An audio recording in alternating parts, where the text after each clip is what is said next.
three reasons to believe in God. Three reasons I feel are very compelling arguments to believe in God. That I understand that not everyone believes in God, and not everyone feels the way I do about things. I know, and it's fine.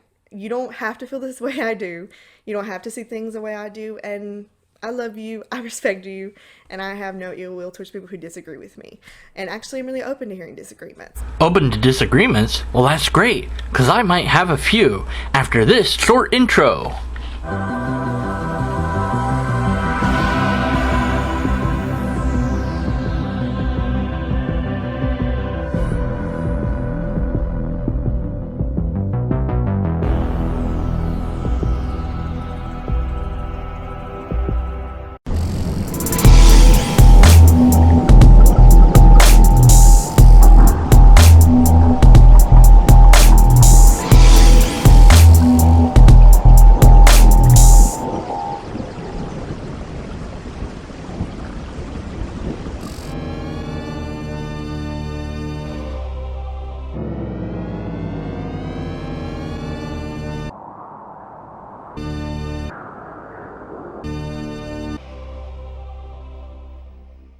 It's just fine with me. Modus ponens is the plan. Serve you logic, I am the man.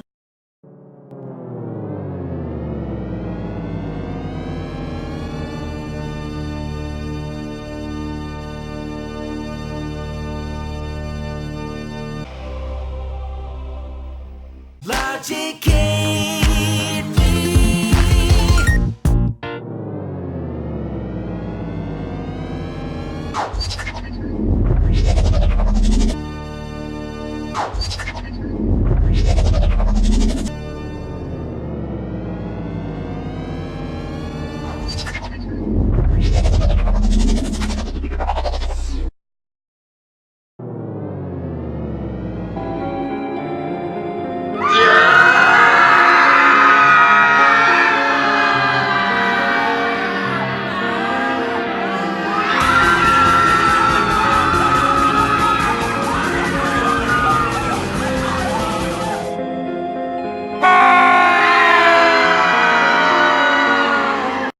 Wow, that was a short intro, and now I'm going to play more of your video, and then I'll talk about the things that I disagree with, and then I'll play more of your video, and then disagree some more, and it will keep doing that until I'm done with your video.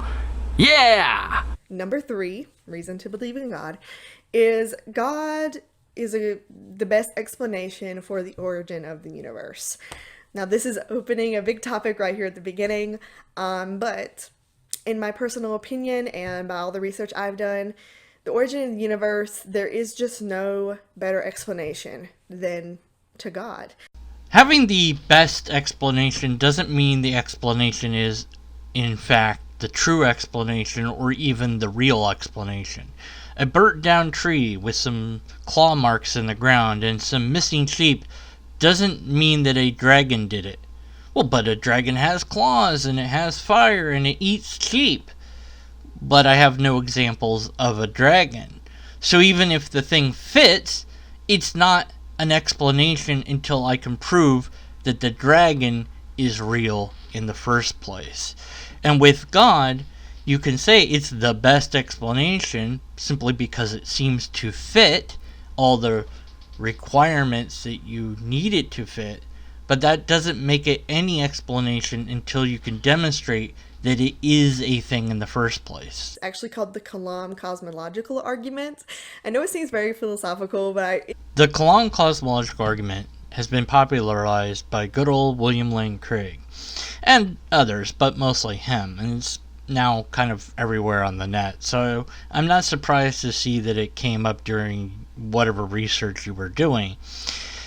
But unless you understand logic, you don't know if this argument is valid and sound, and that's the important bit about a logical argument, is either it's valid and sound or you have to be skeptical of the conclusions. Here's some of the problems that the Kalam brings along with it. First and foremost is universals and particulars.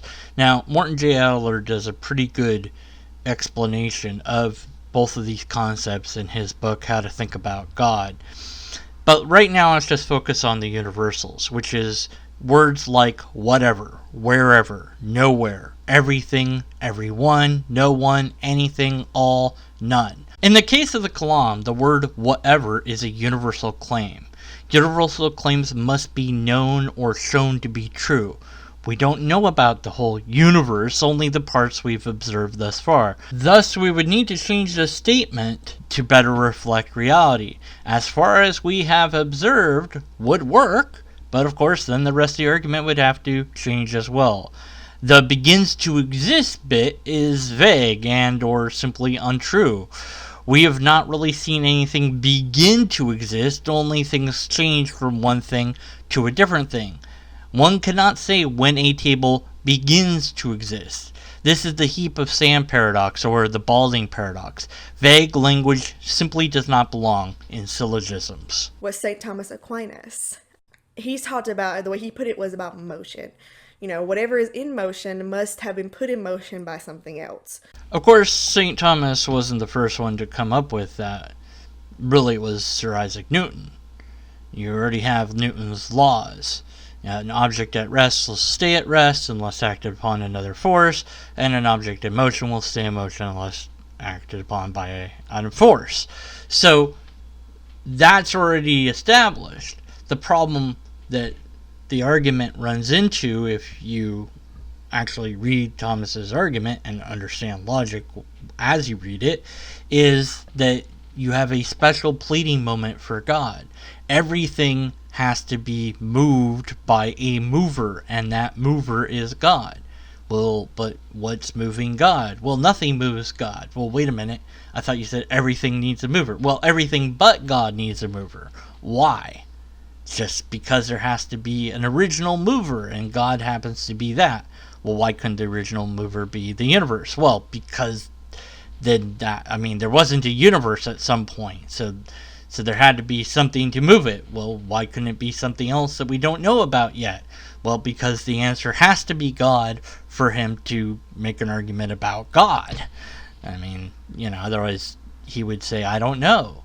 And that wouldn't be a very good argument for God. It would be a good argument for, the fact that we don't know, which is really the honest answer. We don't know if anything caused the universe, or even how any of that really works.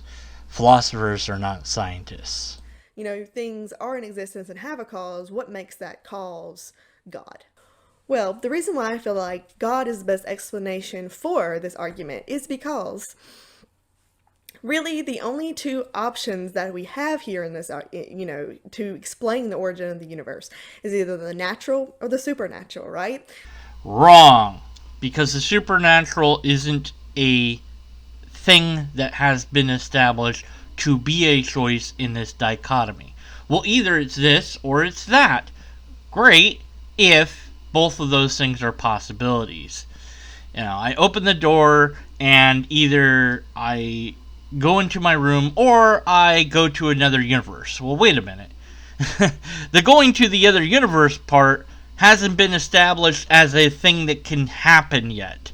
And even though it's something you could say, but there's not something that says it couldn't happen, or there's nothing that says that there isn't a time and place when somebody has opened their door and wound up in another universe or whatever. You can make all sorts of philosophical arguments that are incoherent and unsupported about somebody perhaps opening their door to get to a different universe, but there's no example of that happening. So the dichotomy is a false one. And then it's even worse if you tentatively granted the supernatural. So, okay, so there's two choices, natural and supernatural, but it's still a false dichotomy because there might be another choice that we haven't come up with yet. There might be a third option that we haven't considered. Now, typically when you bring that objection forth, the person will say, well, what's the other thing? But it's not up to you to provide that, because all you're saying is, if you're going to introduce a thing that hasn't been supported, then I could introduce a third hypothesis that also is not supported, or I could just label it as anything I wanted and say, it's the uber reality. That's where things started. Well, what's that? Well, it's to say it's better than the supernatural. That's what it is. It's more super than the supernatural. It's super duper natural or whatever. And it's just as unsupported as the supernatural. Unless and until we have an actual demonstrable demonstration of the supernatural, whatever that is, it's not even a possible option. How else? I know, like, I couldn't think of any other way, especially when I was reasoning through this, is what other way would there be why we're here? The appeal to personal incredulity is when you have said, I can't explain this, so it must be that. I don't understand this, or I can't come up with a solution, and so it's got to be this. Because I can't think of anything else. This is illogical. In fact, the point that you should stop is when you realize, I don't know, and leave it there. It shouldn't be, I don't know, so it's got to be that answer. Well, that looks like a good answer. I mean, it seems to be good. It explains things. It fits in. But if you don't know, then you can't properly evaluate if the dichotomy of choices is even a valid dichotomy in the first place. And our ignorance is something that we're confronted by more often than not. And that's fine, because that's an opportunity to learn about something and grow as a person.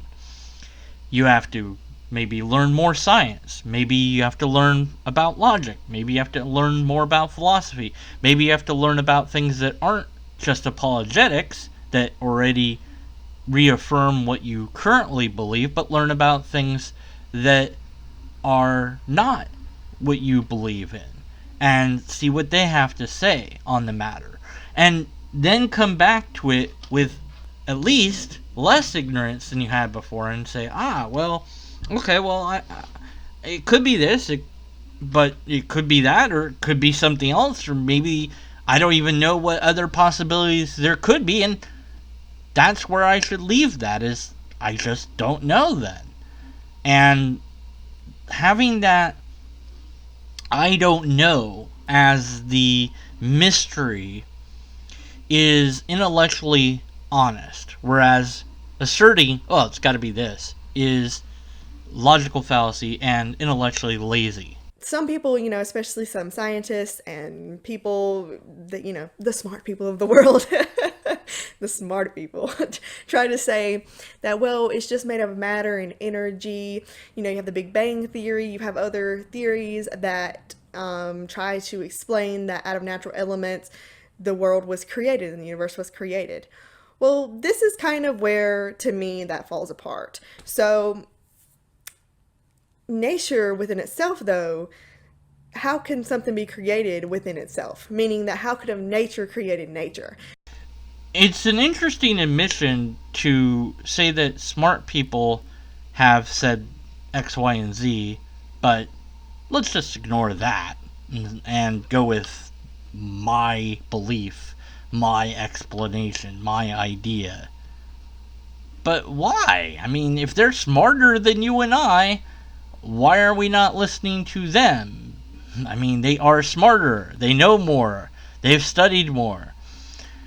But yes, a person's intelligence doesn't make the argument valid or sound, nor does it make the presentation, the things that they're talking about, true. But when these smart people have innumerous amounts of data and mathematics and science behind what they're saying, then yeah, maybe we should go with that, because they have the evidence on their side, whereas we don't have any sort of evidence for the other claim as yet. And it's interesting that the Big Bang is simultaneously accepted and also questioned by apologetics here. In the one sense, it's like, oh look, Science points to there being a beginning of the universe with the Big Bang cosmology. But, like, the Big Bang, that's just, that's just a thing that science has come up with. That's just it's a theory. It might not be, which is it? Is it that the Big Bang points to God, or is it that the Big Bang isn't a thing at all? I mean, you can't have it both ways, but this is the problem with apologetics, one of many, that it is about reaffirming what you believe in. It is not about giving a logically valid defense of what you believe in, although that's what it pretends to be about. It's not about that. It's about confirming that what you think is true, and wrapping that in a pseudo-intellectual way that hopes that you will never actually look into the logic and learn logic so that you don't unravel it. Because if you did, you would see the arguments just don't work. You'd see the hypocritical nonsense. You'd see the paradoxical assertments that are made here. This is simultaneously accept science until it says that you don't need God, then reject it because we absolutely need God.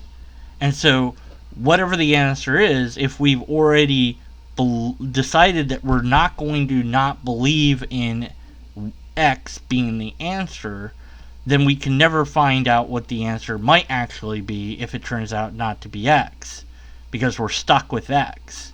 So in that sense, the theist is always going to have to think that it's God, despite whatever other evidence or whatever other explanation comes along. You're going to have to put God behind that explanation and never accept that, well, maybe we found the actual answer and it's whatever that is. You have to put God behind the answer. And so, even if we understood all the things, you could still put God behind that. Right over the horizon, beyond the hill, here there be dragons, here there be gods. In my opinion, that follows that a supernatural being, some higher power, had to have been the one to create those things. I don't know how else you argue around that. And especially when I was learning this, I was like, wow, like, what other explanation could there be? Time travel. Time travel's an answer. It's not a good answer, but it's an answer. Somebody from the far future went back and started the whole universe. It's a causal paradox. That's just how things work. And that's how things always worked, because they always came back from the future and they always started the universe.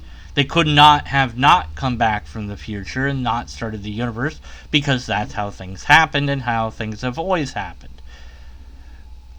If you switch that to God, you really have the same problems. You can't prove time travel is false. You can't really show that somebody didn't do that. You can't really explain how any of it works, and the same goes with God. What's God's nature? Well, you're saying God's supernatural, so God's supernature. How does that work? How does God work? What is it made out of? It's not made out of anything. It's nowhere, no when. It's just this mind that has all this insane power, but how does that work? Why is it a thing in the first place? How does God just exist for all of eternity without any other cause? Why does God get all this special exceptions to the rule and is granted all this ability to do things that nature could not do? So God created nature. Well, what created God? Nothing created God. So you don't need an explanation for God. So why do we need an explanation for nature? Why can't nature just make itself? Well, that doesn't make sense to me. Well, neither does God, but you're okay with God, but you're not okay with nature. And I think that if you leave apologetics behind, you can have a faith in God separate from trying to prove that God's a thing. And the thing is, if you're going to go with Judeo-Christian doctrine and theology, the Bible emphasizes faith way more than it does evidence. In fact, evidence is barely mentioned at all. So the argument for that particular God would not be one of evidence, it would be one of faith. Of course, faith isn't a good reason to believe in things, but at least it would be on track with what the Bible says. But that's not what apologists teach, because they are teaching you how to reaffirm your beliefs to yourself. And they're pretending that it's going to convince somebody else. It won't convince the skeptics. It's just going to make you feel better about your beliefs. Pretty much the arguments that people try to make that, nature within itself created the earth, like matter and energy created itself in God. Pretty much those people that argue that, they're pretty much saying that it would be like me saying, oh, well, actually, this red dot right here in this painting created this painting. And once again, we have what boils down to the watchmaker analogy. A painting needs a painter, creation needs a creator, and of course reality requires a realtor. This is Bad Theist Argument 17.8. Derp. The thing is, a painting is not equivalent to the universe. And the red dot, many of them, in fact, do make up a painting. And if water falls onto something that can hold water, like paper, doesn't have to be paper, and that gets dyed by various different minerals, we might perceive it as a painting. It might even look like something, or someone for that matter. And that's caused completely by nature, or could be. So, why can't nature paint a painting? It can. Why does it have to be a god? Because that's the conclusion that you've decided is true. But these are not arguments that prove God. These are arguments that assert God. And they're full of logical fallacies. So I applaud that you're trying to understand philosophy, but I would implore you to understand logic. That will wrap up this particular video response for now. She's got more video to cover, and if you want me to cover that, certainly I will. If she responds to what I've said thus far, I'll have more interaction with her, but she has to learn logic, which will take some time. So hopefully she'll respond to this to some degree and then say, I'm going to go learn logic, and I'll let you know when I've done that and have a better, deeper discussion with you, and maybe even rethink the things that I put forth in this video, because once she understands logic, that will hopefully enable her to realize how bad these apologetic arguments really are. But we don't have empirical evidence, we don't have a repeatable test, we do not have a valid and sound argument, and so because of that, we must be skeptical of her conclusions.